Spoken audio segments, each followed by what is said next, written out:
yeah. Natural some maba. Asam ene nsam de ebiaba.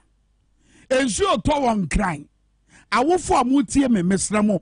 Wa bra mo mani ko sukuu no. So betime de o machi. Na so mu bra na fo mu kodu sukuu wai na nkran ne wo no. Adroba fo amu twika e won kran. Ekwan ahodo so. Mesramo ada. Ensuo to yentu Dwabo Ase yenim de taisi wa bra ensuo to e won kran. Mo amotetete miamia eye ankananka ye ensuo kwan. Mo amunim se ensuo to a na betata monkanim a eyiri bu faso no. Wa bra ensuo etoi yempese ye beti sansensem ni bio. Edi enya hweye why? Na fe Accra Metropolitan Assembly any assemblies ahodo wa bra ensuo na mu na totototo no. Sa bra ni bra e wo so mo bedan na di e kye mo ho siesie. Da Ghana ne wo no. Enkran ne wo no, Kumasi ne wo no. Kane na ensuo to anka Kumasi de ni hu so nsa abrobe. Esu se de ensuo to na Kumasi ayiri.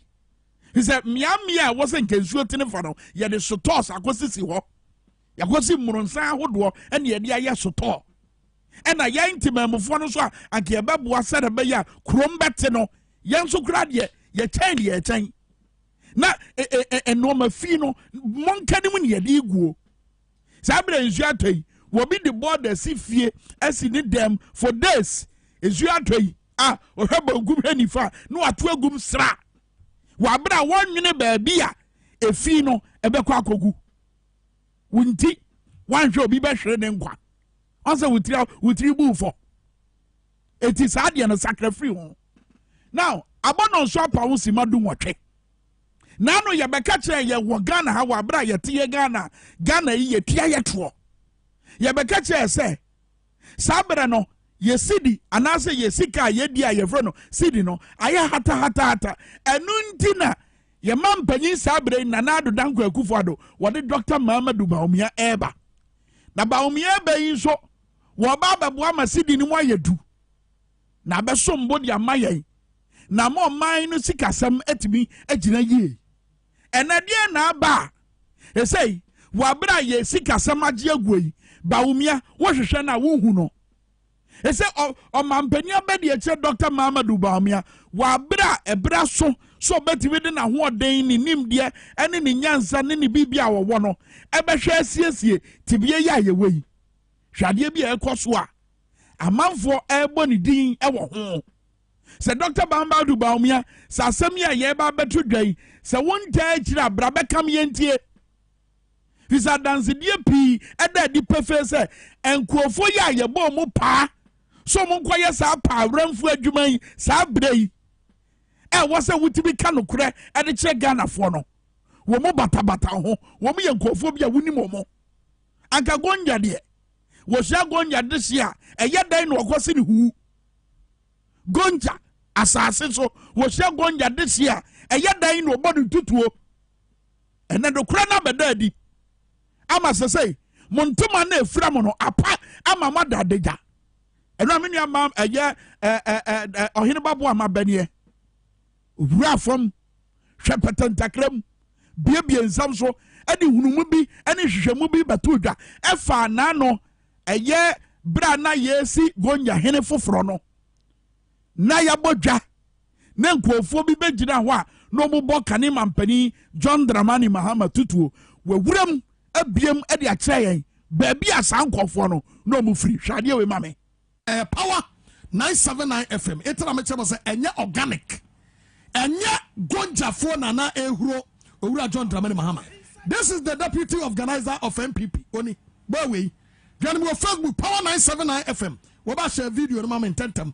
This is the boy ya wono and the leading group no na oni na wa ye ho no ena na wo huru no eti wani nanim ni this is face nanim ni eti this useless guy and ya born pass onkonko huru owura John Dramani Mahama MPP ni omo organizer wono no that's the boy eti anya organic sabio anko ya de ni wie ye no woni nyansa ka so atwe ne ho frim na wo mo aye ni mo no kokoye But on no bianim sa woni ba omia na te wo. Etwetwa picture oni. That's the boy.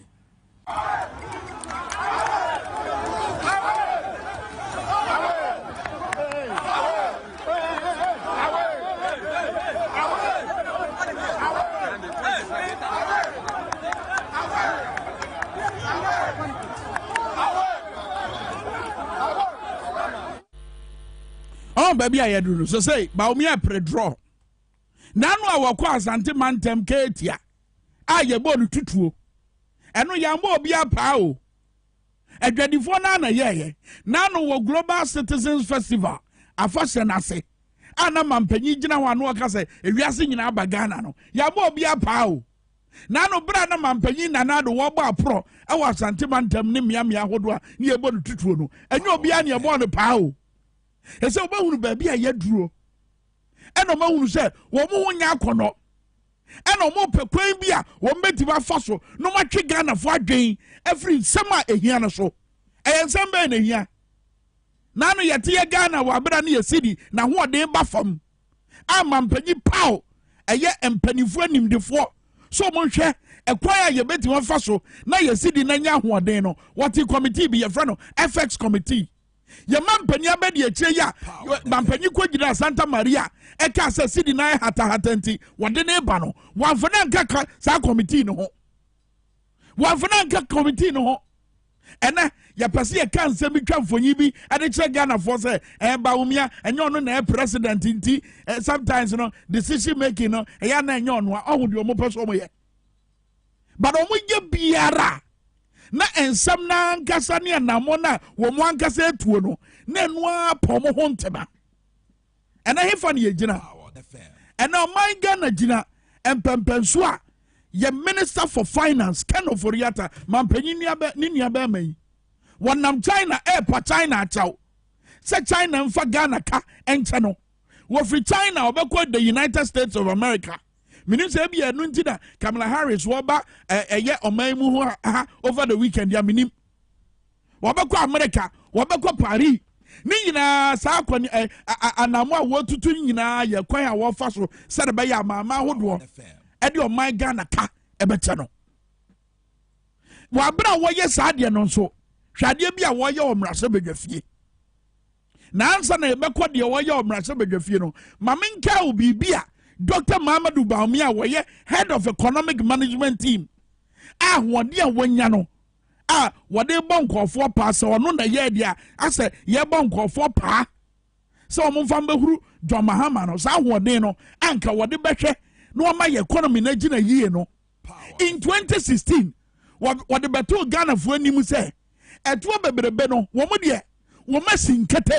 So me so na etwa wodo a yagye Ghana for no eswate yenka ka ye ho ne yenyina so ne yemfa nko mrase bedwafie ne yehwe ade ginjan bia esi wo ho hwade we. Of course,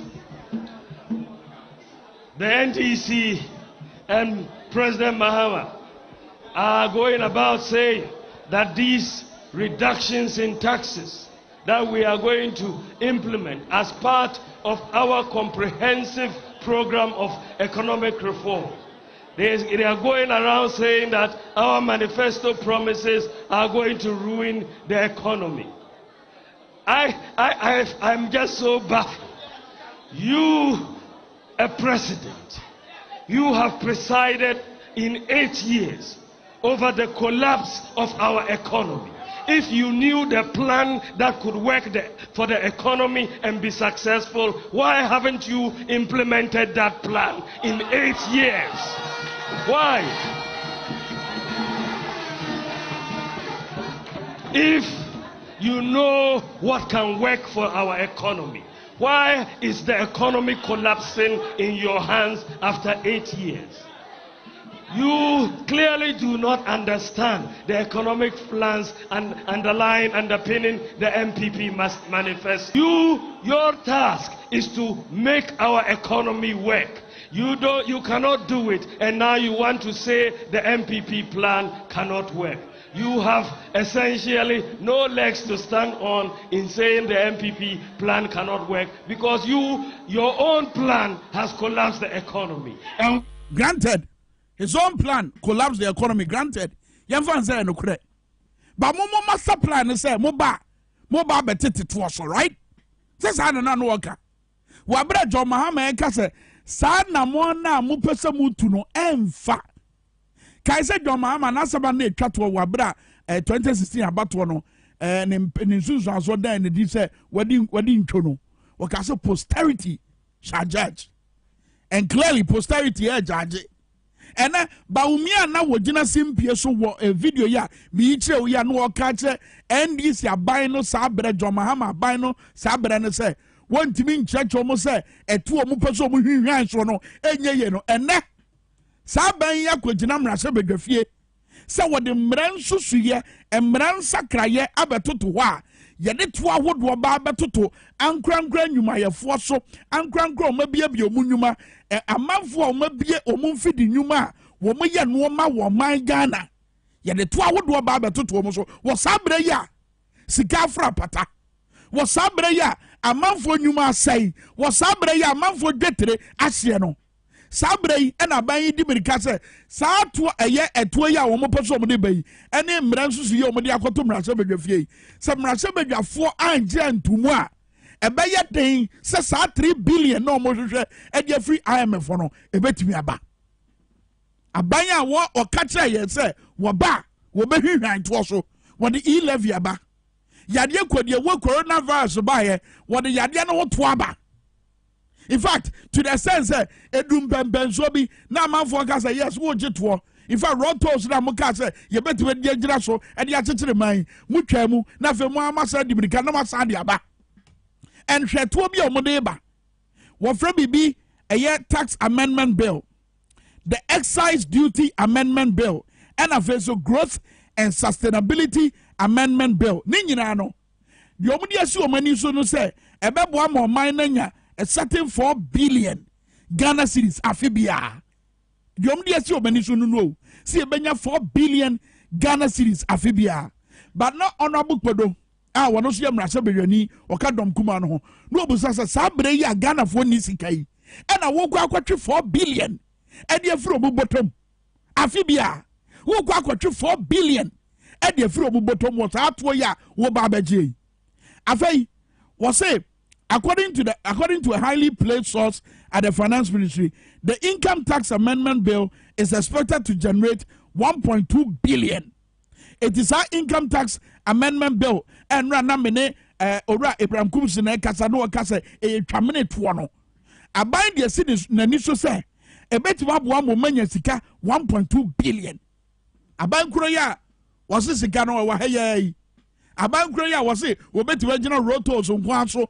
Edi anya sikai abankro ya waka se e-levy ya omogigige ya omugusu a omogigige ebeti waboa no mde aye mpuntu nyuma ahodo no sa ban ya ene wabo kapuduo wode kapuduo edi abato o man Ghana so ene Ghana wogina pan a wo bo no bosi enyeye fi se wontimi ntua ne ka no a wone nam a wo pa achew se yemfa ne ka nche no no sa ban yi ene de sa to yi ba beto yeso o sabre ya Muntimi ento no man free adwom because no ma boa ye den da bia na no ma boa ehuri kwosoro fa ngo boa ehuri kwosoro sabre ya yesidi aye hata to the point say independent power producers ECG for the omeka 1 billion mewa ECG I was some 5.5 billion bia e didn't go for bottom fi say ye wiawi anyinam kane ye pese ye betua Ghana problem ye leadership Ghana problem no e ye leadership Sabre ya o man Ghana wa hu hie mi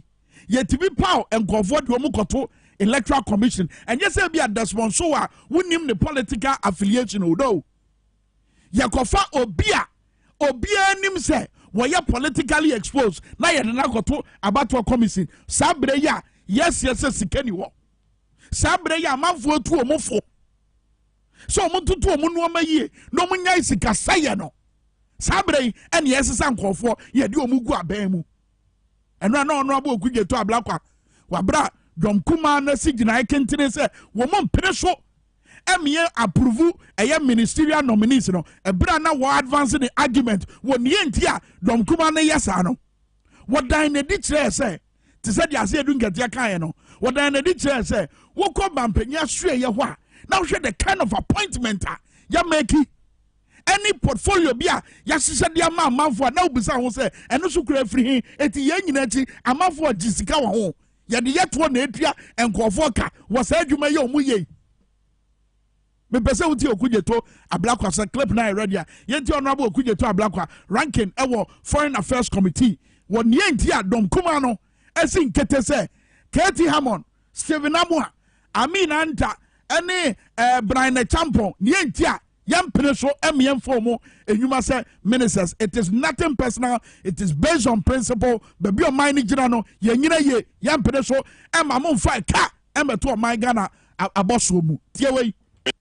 Some of them are quite major issues that will require corrections, and I hope that probably someone at the clerk's office will contact us so and effect the necessary corrections. Having said that, Mr. Speaker,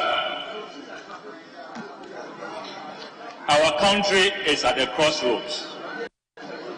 We are faced with the worst economic crisis in living memory. Terminologies that were hitherto unknown in the political lexicon of our country are now a normal feature. Words like debt risk, domestic debt exchange program, financial haircut, pensioner bond holders, individual bond holders, all up in arms about haircuts and how they cannot have access to their life savings, to their investments. Mr. Speaker, these are times that will have required in any country where there is sensitive leadership, empathetic leadership.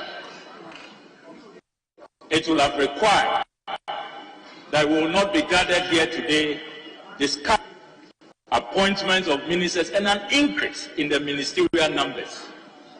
Because if you do the analysis, by having a new minister of at the local government ministry, we are adding on.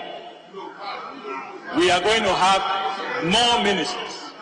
And Mr. Speaker, at this time, as we speak, the Chancellor of the Finance Minister of our country is gone to China, begging.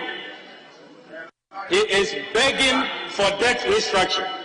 Our President, only a few days ago in the message on the State of the Nation, was reporting to us how the begging with the Paris Club, begging with China, how it appears to be going well, and that he is quite hopeful that by end of this month, March, we will secure a $3 billion bailout from the IMF, even though by all indication that won't happen.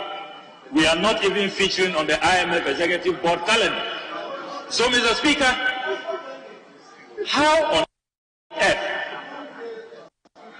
when everybody is saying, including diplomats, and what the President does to them, you are begging them, you want their money, you want their debt forgiveness. And they say, okay, we hear you. You two show good faith, show good leadership, lead by example, reduce the size of your government, and you say they are meddling in your affairs. Meanwhile, you went to them. They were sitting at there somewhere, as we say, in Ghana. You went to them are begging, they are advising you, and you say, you listen. CSOs, the religious organizations of our country, I read statement the Catholic Bishop Conference, from the Pentecostal and Charismatic Council, from Organized Labor, TUC. Everybody is saying, Fado, reduce the number of your ministers. Mr. Speaker, if you read Article 76 of our Constitution, it provides there shall be a cabinet which shall consist of the President, the Vice President, and not less than 10 and not more than 19 ministers of state. Mr. Speaker, this country can be run by 19 ministers by our Constitution. I read page 49, I read page 49 of this report, and one of the nominees, Honorable Amin Anta, was saying that there is no ceiling, there is no cap, so the president can do whatever he wants. Page 49 of this report. Mr. Speaker, reckless can we be? Already, as we speak, Mr. Speaker, we are grappling with hordes of strange portfolios at the presidency. Hence, the 2021 presidential staffers list presented to this House. We have as many as 330 political appointees at the presidency. Why? Why, Mr. Speaker? And some of the portfolios, Mr. Speaker, if you come to page 15, overseer of the National Cathedral. When, Mr. Speaker, I have overseen the National Cathedral than anybody. And yet I am not being paid for that. Somebody is being paid at the presidency as overseer of the National.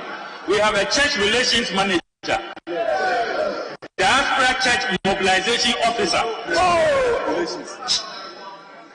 We have focal person, La Francophonie, technical director, La Francophonie, coordinator, monitoring evaluation secretariat, coordinator, special development initiative secretariat. Mr. Speaker, you come to page 24 of the list, and there are even more scandalous portfolios. Youth ambassador for diaspora affairs, Mr. Jake you have operations officer, you have program director, then you have senior program officer, then you have program manager, manager operations. I mean, all kinds of nebulous and more positions. Mr. Speaker, 330. Where are we going? Already between last year and this year, a whopping 82 million subsidies has been added, Mr. Speaker, to government expenditure. We cannot continue this way, Mr. Speaker. We cannot continue this way. That is why this side has a matter of principle that they will have nothing to do. You see, it's not about the persons involved. They are colleagues. We know them, we've worked with. One of them is the chairman of my own committee, the champion. We have a lot going together. We all belong to the Odadia fraternity and all of that. It's not him. It's about the principle, Mr. Speaker. Mr. Speaker, as we speak, there are ministries in this country that can be merged. Why in this time of economic crisis should we have Ministry of Agri different from Ministry of Fisheries and Aquaculture? Can't we merge it? Why should we have information and communication separate? A few years ago, it was one ministry. Why should we have sanitation and local government? It used to be one ministry. Why should we have railways and transport ministries? Why? Why? When senior citizens are up in arms, I read their statement they issued a few days ago that the finance ministers pledged that they will be paid. A pledge made in this house when we debated the domestic debt exchange program. The finance minister has defaulted. They are waiting for their coupons. They don't have it. And we have all these ministries. Can't we make chieftaincy and tourism? Why should we have these separate ministries? So, Mr. Speaker, it's the height of insensitivity. It's the height of lack of empathy, the height of cruelty, that in the midst of this disaster that they have inflicted upon us, they want to inflict more, Mr. Speaker. So, Mr. Speaker, I have read the literature. When Jamaica was going through a similar debt restructuring program, when they ran into economic crisis, apart from the finance minister resigning, the governor resigning, the prime minister resigning, they identified as many as 40 institutions, ministries, departments, and agents. 40, not 1-4. Jamaica example no aside no. Womo hunu Ghana for mobo. Chesa de Ghana FM no enyo masem. And with him, so betima kuwachi video no just without the sound. Neshe eye oma ya point to omo no said ye no mesi muna omanim. No mesi akoma ni mesi so. And now why we share TV bia na say wa na wudi eye de ekoso omrashe bedafie etie no. Wodi ehwe dom kese no hwe nyina anim say de na no mesi adwalai. Ase yaje bibi esombu bi e de afro mo nsam. By your mind ye chichiro. Ni ye mu nti ena dom kuma na ka kire mo say baby a mo fa no emfa magana mo hunu Ghana for mo bo The only man say, "Yemfa twamene tuo bi emeto Ghana for so."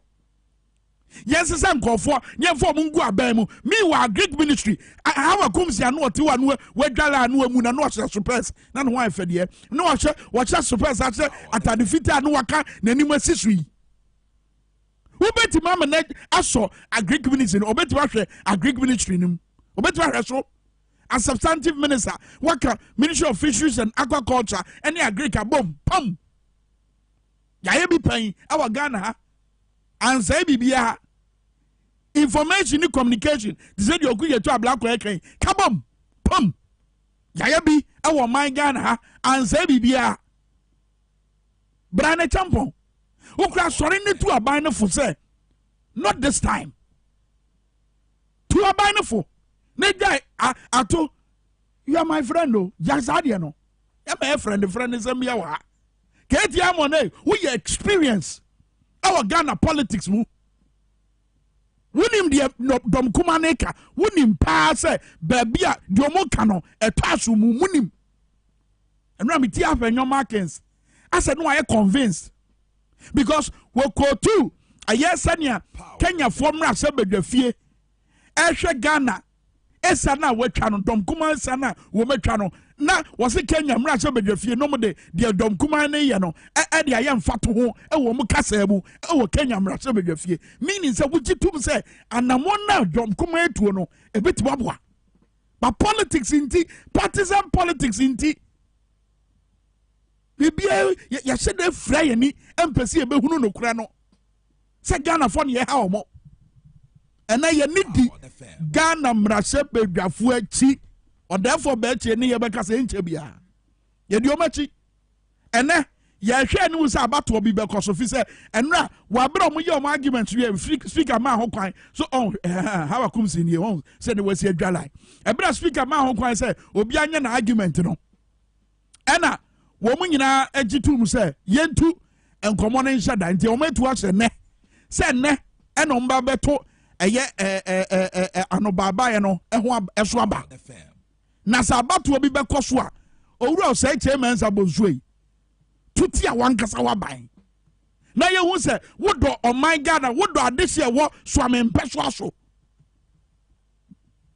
mrase badwafo a mo sore waka se Ghana nti yampam kenoforiata no sabre wei ene bra e wo se mo dan na di se Ghana damakoma so Mumfam ntuma mo dom kuma ne dia no na yenji o man Ghana enfru sa o say ye mu power the fam yenji Ghana enfru sa o say ye mu na Ghana fo amudi enkomo ye tie a mu nyina mo MPP ni NDC a mu ba enche bia mo ba to sampani fo yi eso aba dom kuma de o modan na di pefe se ba bia Ghana fo nyina gina no ho no mu gina dom kase ade de wo ho de o mo ye aso mo nye me say munni abato nachi na abato ni nsu nsuanso no mo ma no nya nyina so a mo de bato aba mo wa bra ye ko primaries no say wo mo sore no mo je eye ministers ituma mo tuntia omo MPP delegates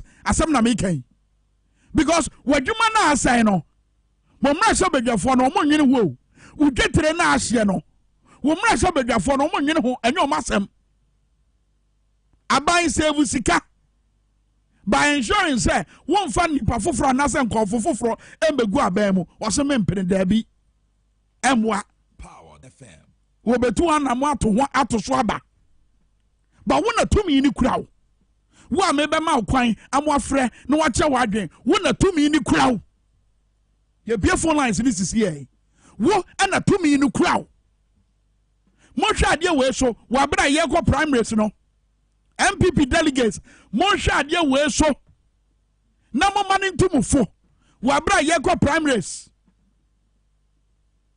so am peso asofo subi constituency otafo empeso asofo mo me say ofo ase ayire bi empeso asofo mo hwe ye yo na yenfa nya futuo so mo pede so me yagitum ema sam ministers fufuro ya appoint wo mu wo mo sa be ka ban no epe ro ho a Ghana yewu we die finish Phone lines activated 020-898-4166. First caller by hello morning.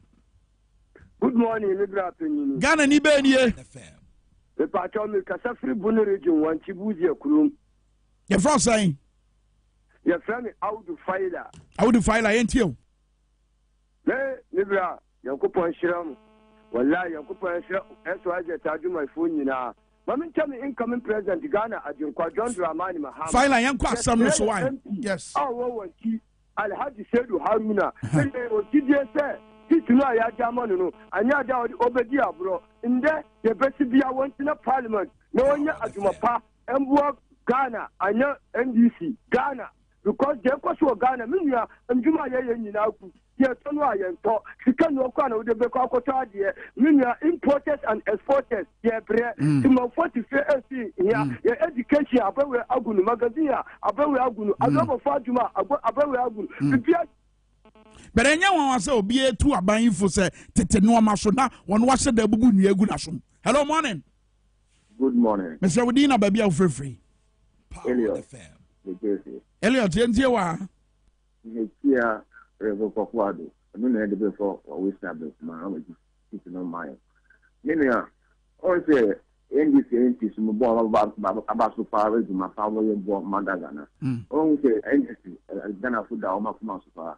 Oh, Nana Kupo to say Buano. If you are Nana for a ready to go on a Kupo. Almost 2 ministers, almost you. And simple. Nana Kupo to see. Oh, the end is so ready to go. The Ghana could be because on them come and come.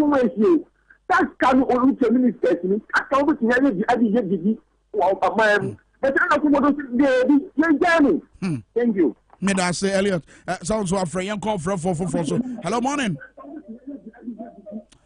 me say ma asomra ha say why na yan content wudi and a baby out free when you're ready yan call nipa for so 020-898-4166 and 050-000-0257 hello morning good morning me say wudi na baby out free but your friend must because if you take what they didn't team e must yan call 1 or 2 minutes on some kasa me wonder this MPP for more better way and okunkuma Ghana funi na Wharton Ghana Japan because on Tidama and many this ala yentumu kedi benindi yentumu challenge na still wali for ministers yeah boss one could be man I want the be out to get some coach one could be man ya ble me da say Ghana ni na akasa no wotuan trot in Ghana was say ministers no mamo appoint to mo go fie bu kasa dabi yam pede so ya ji Ghana hello morning ya ji mai wudi na baby free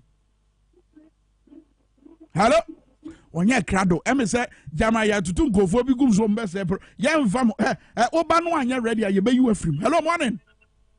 Morning, sir. Within baby, how are you? How are you, Mr. Free at Africa? How are you? I'm fine. Within Bodin. I'm your friend Kwame Ata. Kwame yet you. With our sister platform now, Obono. With our senior Jumedi Papa Rudy. Yes, sir. MPP follow also by one dream, you know, the kind of home. I don't come out. No, I told Abani. I'm a Ghana, and so I feel to my pefra. Medase, and I'm Rasha for 2 about the end. I'll share any say, Omrasa Begani, Oba Body D, and then I'll share any say, Omrasa Begani. Hello, morning. Hello, morning. Tell me free phone, so I don't know about why pa. Within a baby out free. The Pajamedi, Abdullah Yakubu, make a free western of Abdullah Yakubu Yentio. Me pacho mencha yema mpanyini on domani mahama ombe sevia na Ghana de se the entity fund ba bi omde Ghana konde me dwena ko amenti ase ta wo man musa yenche bi kwada Adam pa na was mine ba bi amman yi ko he say still now that so appointing ministers yeah it 2% MPs ni yede MPs ni yede yes no it be XYZ mo ka bi man and one ye am yama kwan say won so be ka bi mi bu say wo hwe anim say wo MP de bonidin wo MP wo hwe anim so be den de and omo to aba MPs no yet almost say some means on minor Domakumaswa. That no more Chester finance minister in so much pass Akumaswa, Omutintium. Fantastic, man. That's it. Me probably about free from a constituency. Now, on also Abekazache, Honorable H.A. majority leader. Hello, morning. Morning. Mr. Odina, baby, I'm free. Your friend Kobe Minkah, Kobe Kofodia, and Pessoa Bay now. The MP Michael Chebesi. Okay, and now about a foot to bed at the man. Yamade man in the sea, and which 3 and walk for India, papa. Into your 2 and so you have 20 and Yameboa. Wow. But I say, also what 2 tia, Adia, and ye, yes, you have 2 tia. Means that so what you tum say, young 5 minutes says, yeah, any on also. Omba tuetia. Entrepreneur food ya know 020-898-4166. Yamfa your last caller. Nafe yamfangua. Hello morning. Hello morning. Morning. Mr. Udina baby I'm free. Me di bibi o me ka se tema. Wafa tema de he west and answer him fam. Yo. Nenti. Na nado akufado yenso ne hwe no. Onu ani. Na sani ebu man. Amon aka 5 ni kura beti ebu. Kobo bosia na bedi. For kobo bosia na for be ye huhusem. Kobo bosia. Na for be ye ade ehu ni mfaso. Ye bo bosia ade ye adwuma e ma mfaso baso. Na udi mfaso no etia bosia na ukobo ye no. Na de ukobo bosia akwabena ho. Udi a na ukobo okodwo ho. Ni wedi. Ni akwadi kodwo ho. Kwabena ho ni wedi. Eti sika abusia wagini nyina no emfa so be na beba fa yebetia why na eba betia sa aka no me da say bosia bebrebe a yabo ye no na de ka abesoa o man Ghana so in fact ka esoye no yes na say yembe yi ade so amfiri etiri so no bosia bebrebe yi ho anamontuo eno nti da professor Adai wotera wan was ye MPP mpanifo mi amadamfo nanando ene madamfo Dr. Mahamadou Bawumia bone kase a moye Ghana fo ane busia bebrebe ya mabo eno ne bone kase a my Ghana for no city TV and I kasa yentie we na fe yemfa ye Tonton Sansan into. Reality is that I think the biggest mistake they made is that they borrowed beyond our capacity to service it. And whether you are a country or an individual, if you borrow beyond your capacity, you'll be in trouble. Of course, COVID came in and Ukraine, but the reason why things got worse was because of this underlying mistake that they made, and they must admit it. Of course, if not, they wouldn't be going to the IMF. And I think that as to the way forward, once you are an individual, you get broke, and your debtors come after you. It's either insolvency or liquidation. When it comes to the government, it's renegotiating with your debtors. And the debtors happen to be Ghanaians owing about almost half of it in terms of treasury bills and bonds, and the foreigners. And you say that I can't pay. Let us discuss it. And that is what is happening. And I think that the debt restructuring will go through, but it means that the next couple of years things are not going to be easy for everyone. And we are hoping that we would, for me, whether we will learn and not repeat it again. And that will be me and you being watchdogs, and making sure that they don't go on another borrowing spree. And also, the leakage should be reduced, because government after government, the level of corruption and wastage has been too high. So we don't get value for money. And it has been true for as much as I know. Professor Stephen Adair said this when he addressed journalists on the sidelines of the Signature Market pre-launch campaign at the Kwame Minkah University of Science and Technology, Kumasi, where he blamed